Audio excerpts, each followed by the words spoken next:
চলো চিংড়ি মাছ করবো আর তোমাদের সাথে একটু শেয়ার করব না। হ্যাঁ, সবাই সবার মতো করে, আমি এরমভাবেই করি।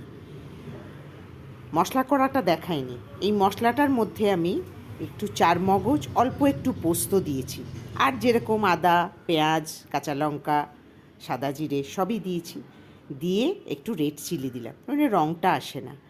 আসলে চার মগজ আর একটু পোস্ত দিয়েছি কেন, ঘরে আমার নারকোল নেই, যে মালাইকারির মতো করব, তো দেখো নারকোলের মতোই কিন্তু লাগছে, খেতে কিন্তু খুব ভালো হয়।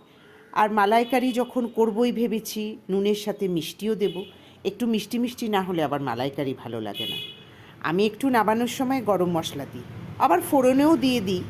তো আজকে ভাবছি নাবানোর সময় দেব, কেননা ফোড়নে দিইনি। তো এটা ভালো করে কষিয়ে একটু গরম জল দিয়ে ঢাকা দেব। দেখো মনে হচ্ছে না নারকোলের গুঁড়ো দিয়েছি, আসলে কিন্তু আমি দিইনি। তো খেতে খুবই ভালো হয়েছিল। ভয়েসটা যেহেতু পরে দিচ্ছি, বুঝতেই পারছো, খেয়ে দিয়ে তারপরেই দিচ্ছি। চলো, হয়ে গেছে আমার রান্না, তোমাদের সাথে একটু দেখিয়ে দিলাম। একটু নিচে যাই, আবার প্রচণ্ড ঠোঁট ফেটেছে।